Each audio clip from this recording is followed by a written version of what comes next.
السلام علیکم. وعلیکم السلام. حضور میرا نام کاشف رحیم ہے اور میں نعیم احمد چودھری میں حوصلوں کی جماعت سے ہوں. حضور میرا یہ سوال ہے کہ جب آن صلی اللہ علیہ وسلم اپنی والدہ کی قبر پہ تشریف لے گئے تو آپ صلی اللہ علیہ وسلم نے صحابہ سے فرمایا کہ مجھے اللہ نے یہ تو اجازت دی ہے کہ میں ان کی قبر کو دیکھوں لیکن دعا کرنے کی اجازت نہیں دی. تو حضور سے کیا مراد ہے؟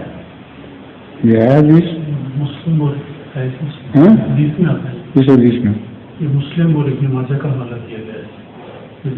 مجھے تو اس حدیث پہ اعتماد نہیں ہے کیونکہ رسول اللہ صلی اللہ علیہ وسلم نماز میں ہمیں سے سکھاتے ہیں بولے والد دیا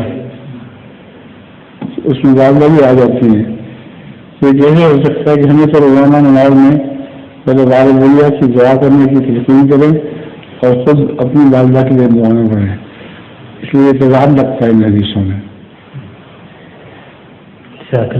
ظہور مہدی آخر زمان